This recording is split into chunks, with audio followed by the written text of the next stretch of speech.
कि नहीं, वही हम इस आज मूवी में देखने वाले हैं। मूवी अगर आपको अच्छी लगे तो यार इस चैनल को ज़रूर से सब्सक्राइब कर देना और इस वीडियो को एक लाइक ज़रूर कर देना। तो मूवी की शुरुआत में हम देखते हैं कि जेन नाम की लड़की अपनी बचपन की स्टोरी बता रही होती है, जहाँ पे उसका 2 बड़े भाई हैं और उसके बाद उसकी मॉम है जो कि टीचर है। यहाँ पे हम देखते हैं कि उसका जो बड़ा भाई है बहुत ही ज़्यादा रूड और बदतमीज़ है, वो अपने दोनों भाई बहनों को परेशान करता है। उसका जो सेकंड नंबर का भाई होता है छोटा वाला, वो रोने लगता है क्योंकि वो कमज़ोर होता है, फिर भी जेन उसे संभाल लेती है। इसकी मॉम को ये सब कुछ बारे में पता होता है, फिर भी उसकी मॉम अनदेखा कर देती है। पर जेन को यहाँ लगता है कि उसकी मॉम उससे बड़े भाई को सिर्फ प्यार करती है और उन्हें प्यार नहीं करती। फिर हम देखते हैं कि जेन जो लड़की है उसकी स्कूल स्टार्ट हो गई होती है, तो हम उसे एक बोट में देखते हैं जहाँ पर एक टोनी नाम का वही चाइनीज़ लड़का अमीर रहता है, वो भी आया होता है। यहाँ पे हम देखते हैं कि वो अपनी कार से उसे घूर रहा होता है। उसके बाद वो उसके पास जाने की करीब जाने की कोशिश करता है, उसे स्मोक ऑफर करता है। उसके बाद जेन मना कर देती है। फिर यहाँ पे ये चाइनीज़ लड़का बोलता है कि मैं भी उसी तरफ गाँव की तरफ जा रहा हूँ, तुम चाहो तो मैं तुम्हें अपनी कार में हॉस्टल में छोड़ दूँगा। तो यहाँ पे जेन मान जाती है। जब कार में बैठे होते हैं तो यहाँ पर ये कोशिश करता है, मतलब अपने परिवार के बारे में बात करते हैं। यहाँ पे एज के बारे में बात करते हैं तो जेन बताती है वो 17 साल की है और टोनी बताता है कि वो 32 साल का है। उसके बाद हम देखते हैं कि अपने परिवार के बारे में बात करते हुए वो यहाँ पे फ्लर्टिंग करने की कोशिश करता है, पर यहाँ पे जेन को भी हम देखते हैं कि वो भी इसे रोकती नहीं है, क्योंकि ये सब उसे अच्छा लग रहा होता है, क्योंकि वो उसके साथ पहली बार ऐसा कुछ हो रहा होता है। उसके बाद हम आगे देखते हैं कि जेन की हॉस्टल आ जाती है और यहाँ पे जेन उसे अलविदा कहती है।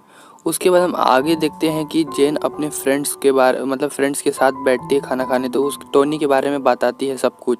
उसके बाद हम देखते हैं कि जब नेक्स्ट दिन जेन वापस से स्कूल जा रही होती है तो वहाँ पे वापस से टोनी उसे देखने आया होता है। यहाँ पे जेन उसके पास आके उसके शीशे में एक किस करके चली जाती है।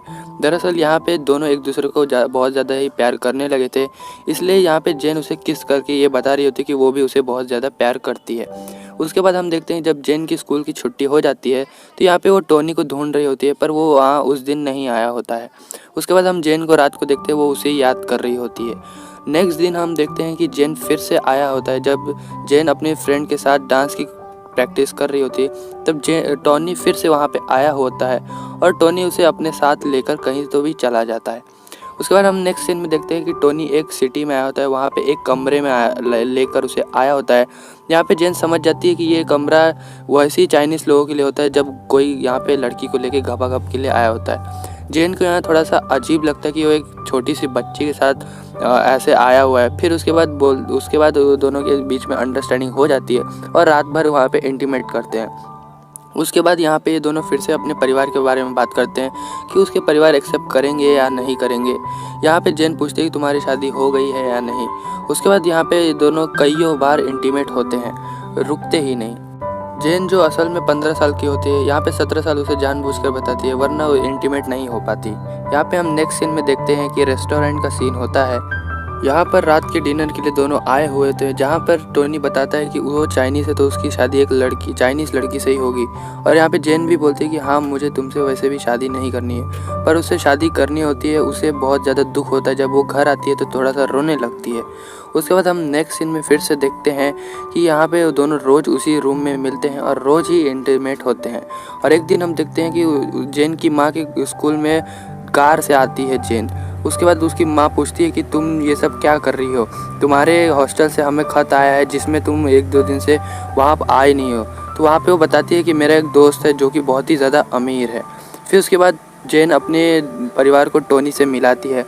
वो एक रेस्टोरेंट में आए हुए होते हैं जहाँ पे टोनी उनसे परिवार के बारे में बात कर रहा होता है, पर फिर भी वहाँ पे जेन की जो फैमिली है वो सिर्फ खाने में ध्यान देती है, उसकी बातों में कोई भी ध्यान नहीं दे रहा होता, क्योंकि वहाँ पे सब आए थे सिर्फ पैसों के लिए उसके। और यहाँ पे जेन बताती भी है कि उसको उसके माँ को उसके पैसों की बहुत ज़्यादा ज़रूरत है। तो यहाँ पे जेन को पैसे वो दे देता है और बोलता है कि मुझे तुम्हारी ज़रूरत है, तो इसलिए यहाँ पे पैसे दे देता है। नेक्स्ट सीन में हम देखते हैं कि उसकी माँ जेन से मिलती है और बोलती है कि मुझे और पैसों की ज़रूरत है तो अपने फ्रेंड से लाओ। और यहाँ पे हम देखते हैं हॉस्टल के सभी बच्चों को इसके बारे में पता चल चुका होता है, तो इसलिए सभी उससे दूरियां बनाने लगते हैं। और यहाँ पे हम देखते हैं कि रोज़ ये दोनों मिलते हैं और इंटीमेट होने के लिए जाते रहते हैं। आगे हम देखते हैं कि टोनी को भी जेन से बहुत ज़्यादा प्यार हो चुका होता है, इसलिए वो अपने पिताजी से बात करता है इस बारे में, पर उसके पिताजी साफ साफ इस बारे में मना कर देते हैं।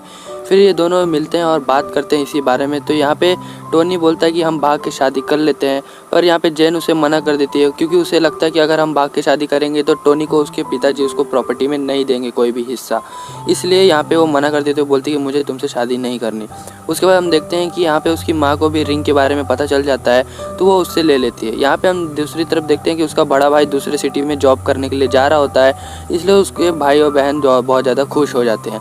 नेक्स्ट सीन में हम देखते हैं कि उसी रूम में जेन वापस आए रहती है, जहाँ पे वो अपनी हालत बिगाड़ कर रखा रहता है टोनी। उसके बाद यहाँ पे पूछती है तो वो बताता है कि मेरे अगले ही दिन शादी होने वाली है।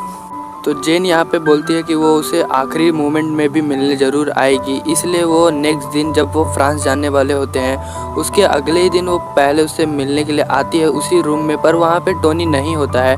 वो पूरे दिन इंतज़ार करती है फिर भी टोनी नहीं आता। जब नेक्स्ट दिन जेन फ्रांस जाने के लिए जहाज़ पे बैठ चुके होते हैं तब वहाँ पे टोनी की कार उसे दिखती है। उसे लगता है कि टोनी उसे मिलने आएगा, पर उस दिन नहीं आता। ये सब जो स्टोरी थी गाइस, ये हमें वही जेन जो बड़ी हो चुकी थी वो अपने स्टोरी जो लिख रही थी उसमें वो सब कुछ बता रही थी।